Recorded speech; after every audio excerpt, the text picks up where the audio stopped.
आप तक 24 के पॉडकास्ट में स्वामी स्वप्निल जी, हम आपका हार्दिक स्वागत करते हैं। आप आज सनातन से रोजगार विषय पर अपनी बात रखेंगे। तक 24 के पॉडकास्ट के सारे दर्शकों को भारतीय केसरिया वाहिनी और मनोज श्रीवास्तव भैया की तरफ से सादर प्रणाम करते हुए वंदन करता हूं। स्वप्निल जी, भारतीय केसरिया वाहिनी आखिर किस तरह से सनातन हिंदुत्व से रोजगार को जोड़ने की रणनीति पर कार्य कर रही है? सफलता तभी मिलेगी जब हम परंपरा और आधुनिकता को संतुलित करेंगे।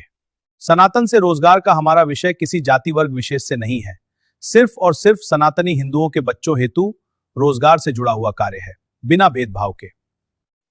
भारतीय केसरिया वाहिनी इस रोजगार को देने के लिए सरकार से किसी विशेष फंड की व्यवस्था करने की मांग या जिद नहीं कर रही। यह कार्य सनातनी हिंदुओं के पैसे से हो जाएगा।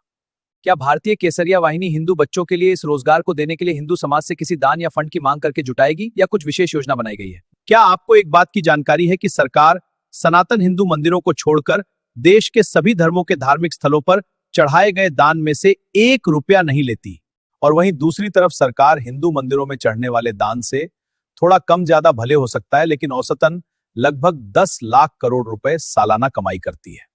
अब आप जरा अंदाजा लगाइए कि लगभग 10 लाख करोड़ के इस हिंदू दान के पैसों से हिंदू बच्चों को ब्याज मुक्त पैसा देकर रोजगार से जोड़ा जाए तो क्या परिवर्तन होगा। 1 करोड़ में भी एक बच्चे को ब्याज मुक्त ऋण देकर रोजगार से जोड़ा जाए तो हर साल लगभग 10 लाख बच्चे बड़े उद्यमी बनेंगे और लगभग 1 करोड़ को खुद रोजगार देंगे। भारतीय केसरिया वाहिनी और मनोज श्रीवास्तव जी सहित आपको हमारे समस्त बेरोजगार बच्चों की तरफ से इस अभियान के सफल होने की शुभकामना देते हैं। आपको धन्यवाद कीमती समय देने के लिए। धन्यवाद।